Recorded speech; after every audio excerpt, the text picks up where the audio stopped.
L'Institut d'études stratégiques et internationales a l'honneur de recevoir aujourd'hui Monsieur Thierry Walton. J'aimerais préciser justement que vous êtes journaliste et essayiste français. Vous avez publié une vingtaine d'ouvrages consacrés aux relations internationales et plus particulièrement à la guerre froide et à l'histoire des régimes communistes. Vous êtes l'auteur du KGB en France, du grand recrutement, du grand bluff chinois, du KGB justement au pouvoir, le système Poutine. Et vous avez été lauréat du prix Jeanne si je prononce bien, Michalski en 2017 pour avoir Yann Michalski, effectivement en 2017 pour avoir publié cette monumentale et formidable histoire mondiale du communisme en 3 volumes aux éditions Grasset. Merci beaucoup, Monsieur Thierry Walton, d'avoir accepté notre invitation. Comme je vous ai précisé, l'Institut d'études stratégiques et internationales basé à Strasbourg est un centre interdisciplinaire de réflexion indépendant consacré justement à l'analyse des relations transatlantiques et des questions de défense et de sécurité européenne. Notre objectif justement est de renforcer la coopération européenne et transatlantique, défendre les principes de la démocratie, des droits de l'homme et surtout de la négociation et de la coopération internationale en encourageant un échange d'idées et une coopération accrue entre les États-Unis en fait et l'Europe. Notre centre aujourd'hui et depuis un moment, il donne effectivement la parole aux décideurs en politique, professeurs universitaires, étudiants et représentants des ONG et journalistes afin de traiter justement des problématiques stratégiques, diplomatiques et internationales. Alors, comme vous le savez, la guerre en Ukraine entre dans son 24e jour aujourd'hui. Ma première question pour vous, Monsieur Walton, est-ce que vous étiez surpris en fait de cette invasion russe en Ukraine? Alors, je vais être honnête avec vous, j'ai pensé vraiment assez longtemps qu'il s'agissait des gesticulations de la part de Poutine pour essayer d'obtenir ce qu'il voulait, c'est-à-dire effectivement une espèce de neutralisation de l'Ukraine, ce qu'il essaie aujourd'hui d'obtenir par les armes. Donc, longtemps, je n'ai pas cru qu'il irait jusqu'au bout, malgré les avertissements des Américains, qui avaient évidemment des moyens satellitaires de savoir comment se positionner les troupes et qu'ils ne se positionnaient évidemment pas de la même façon que si elles faisaient des manœuvres. C'est pas la même chose de faire des manœuvres et de prévoir une invasion, évidemment, techniquement, militairement parlant. Donc, malgré ces avertissements, je n'y ai pas cru parce que je n'y voyais pas vraiment l'intérêt et je me disais que s'il franchissait le Rubicon, Poutine allait forcément aller à la catastrophe quelque part. Bon, je dois dire aussi que je ne croyais pas trop aux avertissements américains. Ça, c'est évidemment, les États-Unis le payent, soyons clairs, compte tenu de certaines autres périodes où ils ont annoncé le pire, qui ne s'est pas forcément produit. Et bien sûr, tout le monde a à la tête, en pensée, l'Irak, évidemment, et les armes de destruction massive de Saddam Hussein qui n'ont jamais existé de fait. Donc, si vous voulez, dans cette guerre Est-Ouest, là, qui était une guerre de propagande, je dirais, hein, évidemment, beaucoup de gens étaient comme moi, étaient assez sceptiques des avertissements américains, et je reconnais que nous avons eu tort, j'ai eu tort. Bon, 10 jours avant l'invasion, avant le 24 février, donc le jour de l'invasion, 10 jours avant l'invasion, j'ai quand même compris que c'était sérieux et que finalement, Poutine allait forcément franchir le Rubicon, et ce qu'il a fait évidemment. En réalité, je savais, j'ai compris comme beaucoup d'autres, d'ailleurs, je ne suis pas plus intelligent ni plus savant que les autres, mais je n'ai pas de moyens supplémentaires de le savoir, mais j'ai compris qu'il attendrait de toute façon la fin des Jeux Olympiques de Pékin, parce que c'est une espèce de deal qui avait été passé avec Xi Jinping, hein, de façon à ne pas gêner les fins de ces Jeux, et la cérémonie finale, etc. Et effectivement, et d'ailleurs, je me souviens d'avoir reçu des amis à dîner le samedi, je ne me souviens plus exactement de la date, mais c'était le samedi avant la clôture des Jeux Olympiques. Et je leur avais dit, vous verrez, à partir de lundi, c'est parti.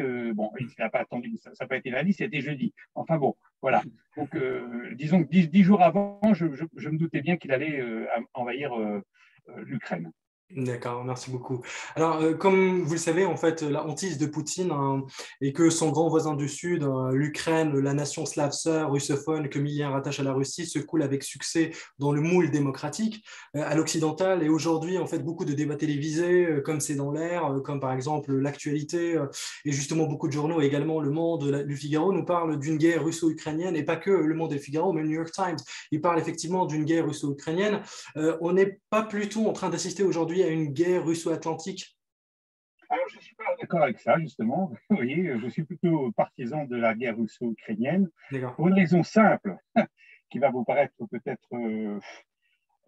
disons, va vous gêner, j'en sais rien, je ne connais pas vos opinions, mais parce que je pense qu'on en reste à la guerre russo-ukrainienne parce que les Occidentaux, l'OTAN, tout ce que vous voulez, n'ont aucune envie que cette guerre soit autre chose qu'une guerre russo-ukrainienne. Voilà. Et que, soyons clairs, je vais le dire, parce que j'ai l'habitude de dire ce que je pense que contrairement à ce que l'on voit et contrairement à l'aide qui est apportée, j'entends bien, financière, armement, etc., à l'Ukraine actuellement, tout ça est assez minorisé d'une certaine mesure par rapport à ce que représente cette très grave agression militaire ukrainienne. Je suis scandalisé, je dois le dire, je suis scandalisé par la position de l'OTAN qui, je le comprends bien, et évidemment, c'est évidemment qu'il veut le faire. Je comprends bien qu'il n'avait pas l'intention d'intervenir, c'est clair, parce que sinon nous entrons dans un scénario de troisième guerre mondiale. Mais pourquoi le dire? Le dire, c'est donner à Poutine, je suis désolé, de libérer Poutine en disant de toute façon, quoi que je fasse, ils n'interviendront pas. Or, de fait, quoi qu'il fera, nous n'interviendrons pas. Donc, je suis malheureusement, pour répondre à votre question, je suis malheureusement, je dis malheureusement pour le peuple ukrainien, bien sûr, je suis malheureusement contraint de dire que nous sommes pour l'instant dans un conflit stricto sensu russo-ukrainien et que c'est le grand malheur de l'Ukraine. Ce n'est pas la première fois que ça lui arrive dans son histoire, je dois dire, par rapport à la Russie. Hein, c'est le grand malheur des Ukrainiens et de l'Ukraine aujourd'hui. D'accord. Le président de la République, M. Emmanuel Macron, il avait expliqué en fait dans un discours, je pense 2 jours après en fait le commencement de la guerre russo-ukrainienne, que la Russie avait en quelque sorte violé la Charte des Nations Unies et les principes fondateurs de l'ordre européen et international. Et il a également expliqué que cette guerre aura des conséquences en fait géopolitiques durables et profondes en fait sur nos vies, sur les vies justement des Occidentaux. Et ce genre en fait de discours, ma question pour vous, est-ce que ce genre de discours signifie aujourd'hui qu'on est rentré dans une phase de nouvelle guerre froide? Absolument. Absolument. Même, je dirais, d'une guerre tiède, plus qu'une guerre froide, soyons clairs. Nous avons franchi un pas que nous n'avions pas franchi depuis 1945. Hein, nous sommes dans une situation excessivement grave parce que nous ne connaissons pas exactement les intentions de Poutine, nous ne savons pas exactement jusqu'où il est prêt à aller, parce qu'il est assez incontrôlable quelque part, et il est très isolé, il est seul, on en reparlera peut-être tout à l'heure. Donc tout ça est excessivement dangereux. C'est d'autant plus dangereux que, comme on le sait, c'est une guerre quand même très classique d'invasion. Je veux dire qu'on n'en a pas vu sur le sol européen depuis 1945. Hein. Donc, nous sommes dans ce cas de figure. On sait comment une guerre commence, on ne sait jamais comment elle finit à l'avance. Hein. Il peut y avoir n'importe quel incident non prévu, des impondérables qu'on n'a absolument pas, un avion qui passe de passagers, je dis n'importe quoi, un missile qui s'égare et qui tombe sur eux. Bon, bref, tout ça, ça peut faire que tout d'un coup, ça éclate. Et qu'on se retrouve dans un scénario de guerre mondiale. Mais ce n'est pas une blague, hein, je veux dire. Bon. Alors, tout à l'heure, quand je voulais dire que l'OTAN n'avait pas à dire, qu'elle n'allait pas intervenir, qu'on me fasse pas, que je ne veux pas passer pour un rat en guerre. Ce n'est pas mon problème. Je suis comme tous les hommes, et particulièrement, je veux dire, comme j'ai un certain âge, et j'ai eu la chance de toute ma vie de connaître que la paix, je suis comme tous les hommes favorables à la paix, évidemment. Je n'ai pas envie qu'il y ait une guerre, et bon, bref.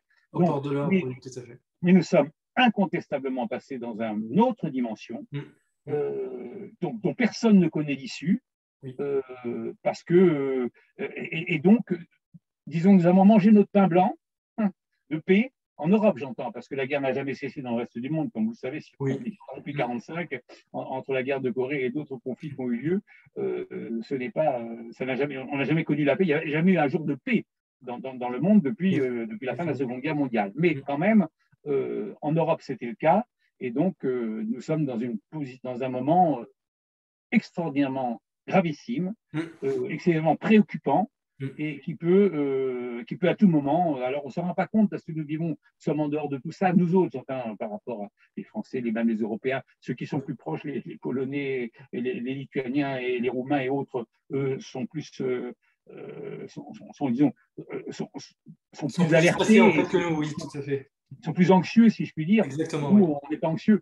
bon, excusez-moi, je fais une petite parenthèse, mais ce qui est formidable, c'est que je viens de me balader dans Paris, là, juste avant et je vois dans tous les magasins, il y a des gens qui font des quêtes pour les Ukrainiens. Je trouve ça, cette élan de solidarité est extraordinaire. Je dois dire, je regrette qu'elle n'ait pas eu lieu pour les Afghans et pour d'autres, soyons clairs, mais tant mieux qu'elle ait lieu pour les Ukrainiens, hein, parce que bon, voilà. Donc tout ça, nous sommes passés dans une dimension absolument différente.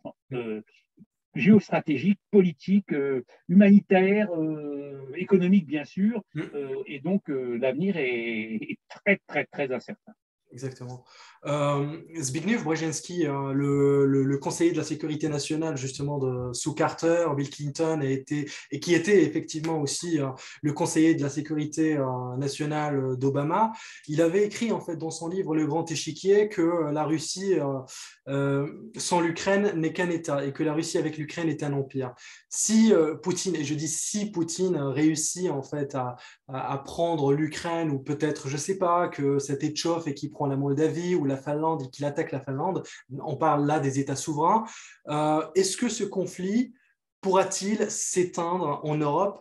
Et est-ce que l'OTAN, si je puis me permettre, est-ce que l'OTAN est-elle capable aujourd'hui d'appliquer son fameux article 5 de sécurité collective? J'aimerais juste rappeler en fait que l'article 5 de la sécurité collective de l'OTAN stipule que si un pays de l'OTAN est victime justement d'une attaque armée, chaque membre de l'Alliance considérera cet acte de violence comme une attaque armée dirigée contre l'ensemble des membres et prendra les mesures qu'il jugera nécessaires pour venir en aide aux pays attaqués. Alors, je ne peux pas vous dire si l'OTAN appliquera l'article 5 en question. Ce que je peux vous dire, c'est qu'il ne faut absolument pas faire croire à l'adversaire qu'il ne sera pas appliqué. Oui. Voilà, nous soyons clairs. C'est exactement le même problème que tout à l'heure par rapport au secrétaire général de l'OTAN qui dit que de toute façon, nous n'interviendrons pas.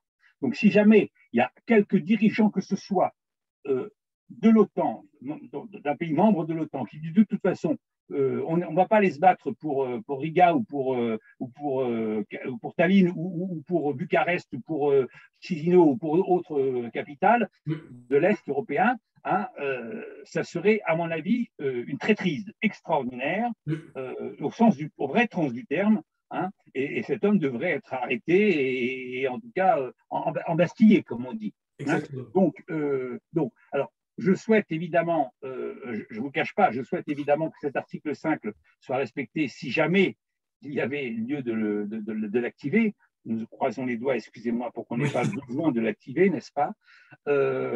Donc, mais je souhaite qu'il soit évidemment appliqué, puisque de toute façon, c'est ça. Maintenant, je dois dire que, ayant une certaine connaissance des attitudes des démocraties occidentales par rapport aux pays forts et aux dictatures et aux pays totalitaires, je suis malheureusement, je ne vous cache pas, je suis malheureusement assez sceptique sur la volonté des démocraties d'aller se battre pour d'autres. Ce n'est pas forcément une volonté politique, c'est une volonté, je dirais, sociale, économique, humanitaire, etc. Est-ce que le peuple français, est-ce que le peuple allemand, est-ce que le peuple anglais, est-ce que le peuple espagnol, italien a envie d'aller au casse-pipe, si je puis dire, pour aller sauver un pays qui est, même s'il est proche, même s'il est membre de l'Europe, etc., etc. C'est une vraie question, c'est une vraie question. Donc voilà, là-dessus, je n'ai pas de réponse. Il faut espérer. La seule chose qu'il faut espérer, c'est qu'on n'ait pas besoin de vérifier. Voilà, c'est ce que je peux dire.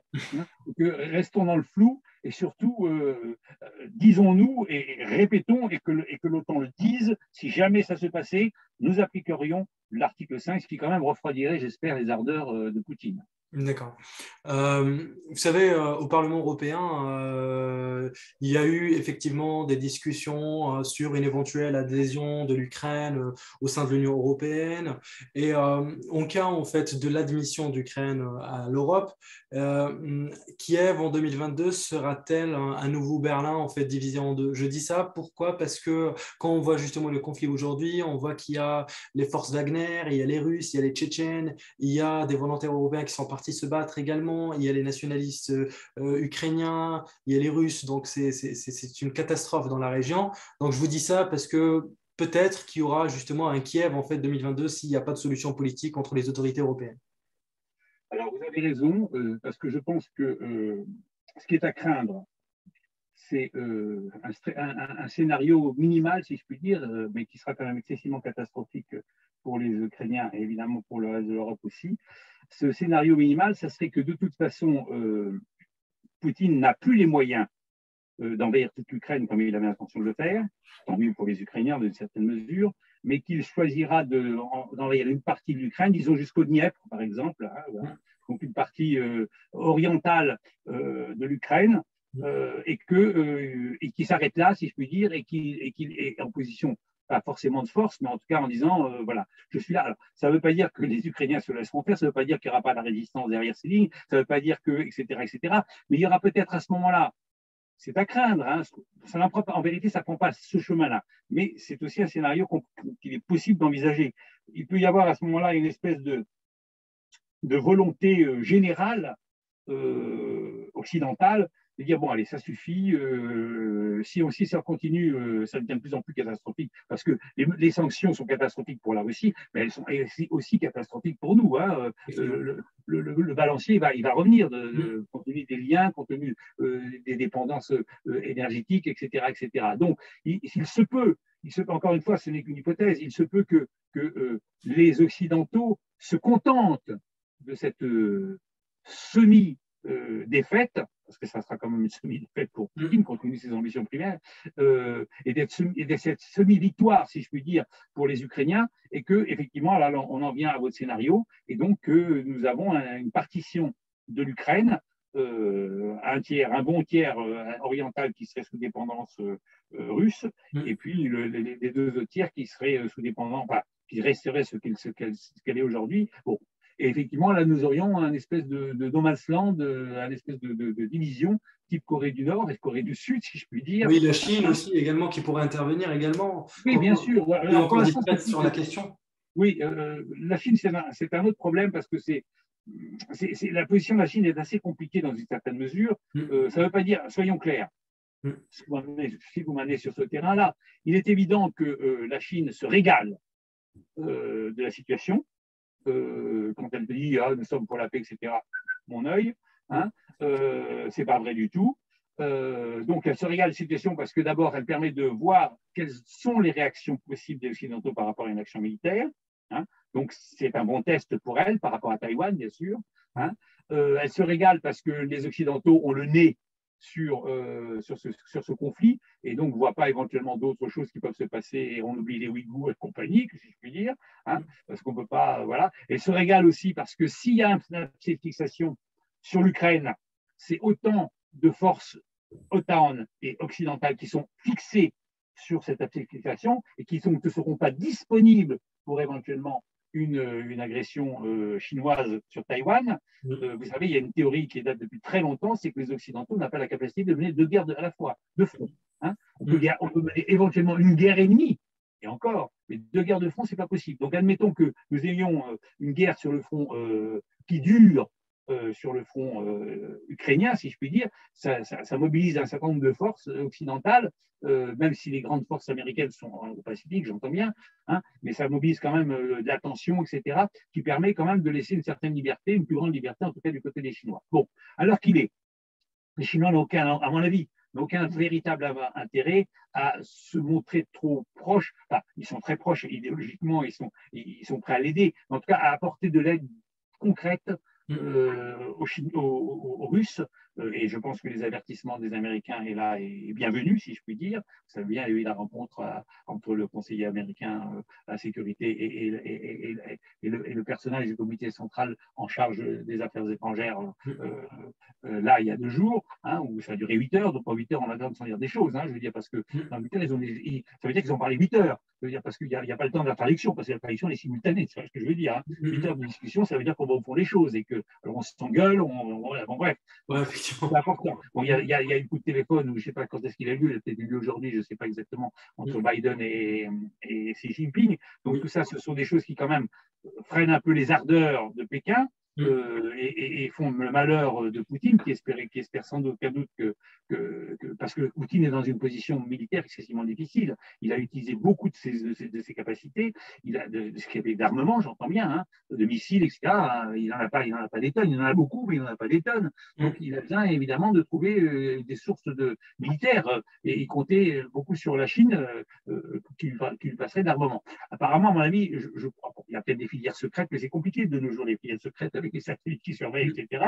C'est pas comme avant, hein. Donc, qui peuvent éventuellement subvenir à certains besoins de Russes, mais en vérité, Poutine est assez seul pour l'instant dans cette affaire. Ce n'est pas son affaire. Vous qui êtes spécialiste en fait de l'Union soviétique, Monsieur Autant, quand vous voyez justement des chars, par exemple, de la Russie en Ukraine qui brandissent le drapeau de l'Union soviétique, est-ce que en fait la fédération de la Russie actuelle, est-ce que c'est juste en fait, elle s'affiche comme ça avec un nouveau drapeau, mais derrière en fait, est-ce qu'il y a toujours l'Union soviétique? C'est ça, parce que en Occident, on a beaucoup parlé justement de la chute du mur de Berlin, la fin de l'Union soviétique, mais dans les mentalités russes, c'est pas vraiment la même chose. C'est pas une question. Je pense que c'est pas. Alors bien sûr, vous avez raison. Voilà, le problème est suivant, si je puis dire. C'est un drame absolu pour les Russes, la chute de l'Union soviétique. Oui. Pourquoi? Pas pour des raisons idéologiques, pas pour des raisons, parce qu'à l'époque, plus personne ne croyait vraiment au communisme, peut-être les gens du bureau politique, ça c'est autre chose. En tout cas, dans la population, évidemment, les apparatchiks, ceux qui provisaient du système, j'entends bien. Ceux-là, évidemment, ils avaient intérêt à ce que le système se perdure. Mais dans la population, c'est-à-dire 99% de la population, ils s'en foutaient du communisme. Je veux dire, bon, voilà. Donc, ce n'est pas une question qui est par rapport à l'idéologie, c'est une question par rapport à la position de la Russie avec son glacis à l'époque dans le monde. Sur le plan international, oui. Sur le plan, bon, et voilà, donc c'était un pays qui était considéré comme un interlocuteur essentiel des Occidentaux, particulièrement des Américains, hein, à tort d'ailleurs, parce que je pense que nous avions une fixation, les Européens et les Occidentaux, d'une façon générale, avaient fait une fixation sur la force de l'Union soviétique, qui, à mon avis, n'était pas grand-chose, n'était pas si importante qu'on le pensait, même si évidemment on avait besoin qu'elle soit importante pour nous-mêmes nous armer, c'est toujours un petit problème. On le voit aujourd'hui avec la faiblesse de l'armée russe. Hein. Bon, mais cet effondrement de l'Union soviétique a été psychologiquement une défaite gigantesque. Un peu, si je puis dire. Excusez-moi, je vais faire une comparaison que les Français vont bien comprendre. En vérité, c'est un peu comme la défaite de 1940 en France. Je veux dire, c'était un drame absolu. Je veux dire, voilà cette puissance. N'oublions pas que la France en 1940 était considérée comme la première puissance militaire de l'Europe. Hein, et elle se fait défaire en 6 semaines. Oui. Vous vous rendez compte le choc que ça représente pour les Français, pour la mentalité française, nous aimons notre coq qui fait beaucoup, on a l'habitude de penser qu'il est le meilleur. Bon, voilà. Et ben, les Russes, ils se sont trouvés dans une situation similaire, si je puis dire, plus grave, puisqu'elle a duré encore plus longtemps. Mais bon. Ouais. Donc, si vous voulez, ça a été une très grande humiliation. Ça ne veut pas dire bon. Et donc, cette humiliation, et Poutine est très représentatif de ce courant-là, de cette humiliation. Il a une volonté de revanche incontestable par rapport à cette humiliation. D'ailleurs, n'a-t-il pas dit cette phrase célèbre quand même qui dit que la chute de l'Union soviétique est la plus grande catastrophe géopolitique du XXe siècle. Vous vous rendez compte, dans un siècle où il y a eu 2 guerres mondiales, ce que veut dire la plus grande catastrophe géopolitique. Ça veut dire que pour lui, c'est au-dessus de 14-18, au-dessus de 39-45. Hein, bon. Donc, si vous voulez, ce choc, alors, qu'il y ait certains nostalgiques du système soviétique, sans aucun doute, qu'il y ait des nostalgiques de la puissance soviétique, bien sûr, qu'il y ait des nostalgiques même de Staline, bien sûr, ça existe. D'ailleurs, Poutine entretient pas mal de ce côté-là, lui aussi. Hein, donc, mais nous avons affaire, à mon avis, quand même à 2 choses. Enfin, j'ose espérer, encore une fois, c'est très optimiste, nous avons affaire, à mon avis, à une autre histoire. Ce n'est pas le retour de l'Union soviétique, c'est disons, le retour de l'humiliation due à la chute de l'Union soviétique, si je puis dire. Donc, ce n'est pas un caractère idéologique, c'est un caractère nationaliste. Vous savez, le nationalisme est le pire des carburants inflammables. C'est bien pire que le communisme, et moi je vous le dis, parce que l'histoire du monde le prouve aux 4 coins de la planète, n'est-ce pas? Le nationalisme, c'est terrible, c'est un aveuglement extraordinaire, et je craindrais plus une Russie nationaliste, hyper nationaliste, qu'une Russie qui serait redevenue communiste. Parce qu'une Russie qui serait devenue communiste, elle ne marcherait pas, tandis qu'une Russie qui serait nationaliste est capable de marcher au nom justement de la patrie qu'il faut sauver. Voilà. Merci beaucoup. Cette crise russo-ukrainienne aura-t-elle en fait des répercussions sur les valeurs de l'Europe, la démocratie? J'ose espérer. Honnêtement, j'ose espérer. C'est extraordinaire. Cette leçon d'histoire est extraordinaire. Je ne sais pas comment elle sera jugée plus tard avec le recul. Mais voilà un homme qui s'appelle Vladimir Poutine, qui a lutté, qui voulait neutralité de l'Ukraine, qui pensait que les Occidentaux étaient des faiblards, qui pensait que l'OTAN était morte, etc., et qui finalement a abouti exactement au contraire de ce qu'il espérait. C'est quand même extraordinaire son histoire. C'est une bévue gigantesque, hein, qui est sans doute due à son isolement, à son intoxication par son entourage, etc., par d'autres facteurs. Mais enfin, ça, à mon avis, beaucoup compté. Hein. Donc, il est évident que le réveil de l'Europe, qui est encore assez, qui n'est pas aussi bien que j'espérais. Je prends pour exemple, excusez-moi, je déborde un tout petit peu, je prends un seul exemple, mais je trouve, je vous cache pas, j'ai trouvé assez scandaleux que des fonctionnaires de l'Union européenne et que certains pays membres de l'Union européenne aient critiqué la venue à Kiev des dirigeants polonais, slovènes et je crois qu'il est tchèque. Oui, c'est ça. Hein, alors que c'est un acte de courage extraordinaire, excusez-moi de vous le dire, c'est un acte de solidarité extraordinaire qui a été fait. Et je salue cet acte de solidarité. Je trouve ça lamentable, je dis bien lamentable, que des voix se sont élevées dans la Commission européenne, dans la bureaucratie européenne, parce que c'est souvent des hauts fonctionnaires qui ont dit « Oh, il ne fallait pas, c'est ultra etc. » Et même que quelques pays aient osé dire que ce n'était pas forcément bien de l'avoir fait. Bon, donc, c'est pour ça que je dis que cette unité européenne, elle reste encore à faire. Hein, bien. Mais l'OTAN, en tout cas, s'est réveillé, c'est clair. Les Américains ont rappelé quand même qu'ils étaient notre protecteur, ce qui n'est pas nul, hein, parce qu'on a vu que l'impression que hors de l'Asie, plus rien ne les intéressait. Hein. Donc, c'est plutôt une bonne chose. Donc voilà, les pendules ont été remises à l'heure, comme on pourrait dire. Hein, et il n'y a plus qu'à espérer une chose maintenant, c'est que enfin soit mis sur pied cette défense européenne, ça se fait pas du jour au lendemain, c'est une affaire de 40 ans, un minimum, hein, parce qu'il faut unifier les choses, etc. Mais c'est une nécessité absolue. Si on veut que l'Europe continue, j'entends bien. Maintenant, si on est contre l'Europe et qu'elle éclate, c'est autre chose. Hein. Mais si on veut que l'Europe, et moi je crois beaucoup au projet européen, je suis européen dans mon cœur, parce que je me sens passer assez peu français en vérité. Bon, donc si on veut que cette Europe existe, il faut qu'elle arrête d'être un nain politique et surtout un nain militaire. Voilà. Donc, elle a à conquérir encore sa puissance politique. On est en bout de chemin un tout petit peu parce que là, elle est unie par rapport au drame et par rapport à l'invasion. Donc, mais alors le chemin est gigantesque par contre, militairement, parce que là, il n'y a rien à écrire. D'ailleurs, la preuve, c'est que les Américains, les Allemands vont acheter des avions américains, alors qu'il y a un contrat de fabrication franco-allemand sur un chasseur bombardier, et donc il va tomber à l'eau, forcément. C'est ça. Voilà.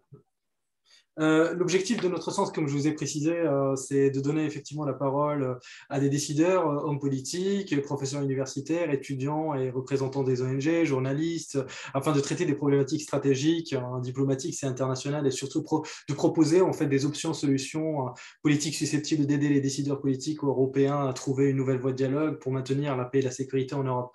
Alors, ma question pour vous, c'est quel est aujourd'hui le conseil, Monsieur Thierry Walton, que vous pourrez donner justement aux décideurs européens? Je veux dire, j'en ai qu'un seul, parce que c'est un conseil qui repose sur l'histoire du XXe siècle et qui repose particulièrement sur ma connaissance assez grande, je dois dire. Je n'ai pas forcément la meilleure, mais en tout cas, il n'y en a pas énormément de plus qui sont meilleurs que la mienne, en tout cas, je le crois, du communisme et des rapports entre les démocraties et les pays forts, et particulièrement les pays communistes. La seule chose que comprennent ces pays, la seule chose que comprennent les dirigeants de ces pays, c'est le rapport de force. C'est désolant à dire, mais c'est le rapport de force.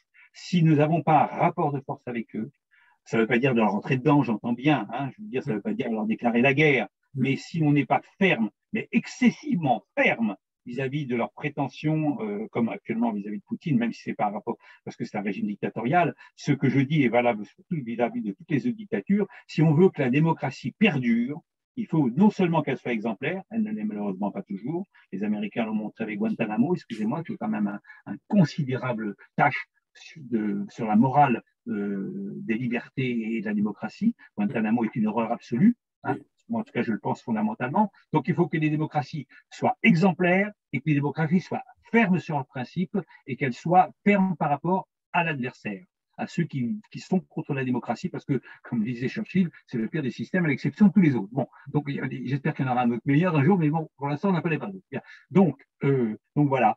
la fermeté, et surtout, alors vous voyez ce que, par exemple, pour prendre un exemple dans le cas concret, je ne suis pas convaincu, qu'il faille aujourd'hui entretenir le dialogue avec Poutine comme le fait Emmanuel Macron. Je ne dis pas que c'est nul, je ne dis pas qu'il ne faut vraiment pas le faire, mais je ne suis pas sûr que ça amène à quelque chose. Ça permet simplement à Poutine de se donner bonne conscience, excusez-moi, et à Macron d'ailleurs aussi, parce que là, il y a une partie de deux qui se joue. Ça donne sans doute à Poutine des idées, parce qu'il n'est pas bête quand même, des idées de comment pensent les Occidentaux. Hein, parce que quand même dans son dialogue, je pense que Macron lui dit un certain nombre de choses, etc., etc. Et ça donne aussi une idée qu'il est respectable. Hein, il est respectable. Alors, bon, je comprends bien que dans toute guerre, il faut du dialogue. Hein, je veux dire, soyons clairs, pendant la Seconde Guerre mondiale, les Allemands continuent à avoir des rapports en Suisse, avec les Anglais, avec les Américains, avec les Russes, etc. Il y a eu des tentatives de paix séparées. Ceux qui connaissent cette période le savent très bien. Hein, bon, donc, mais je pense que à l'heure qu'il est, avoir un dialogue avec Poutine, ça ne sert pas à grand-chose en vérité, sinon à lui faire plaisir. Et je ne suis pas sûr que nous avons intérêt à lui faire plaisir aujourd'hui. Voilà. D'accord. Merci beaucoup. Si vous avez un dernier petit mot en fait, à nous dire pour Eurovalues. Alors, non, la seule chose que j'ai à vous dire, c'est que si vous défendez les valeurs de la démocratie et les bons rapports Est-Ouest et surtout les bons rapports européano-atlantiques, ben, je vous souhaite bonne chance et j'espère que votre travail apportera quelques fruits. Merci beaucoup, Monsieur Woltan. Merci pour votre participation. Merci d'avoir accepté notre invitation. Je vous souhaite bon courage pour la suite. Merci. Merci. Au revoir.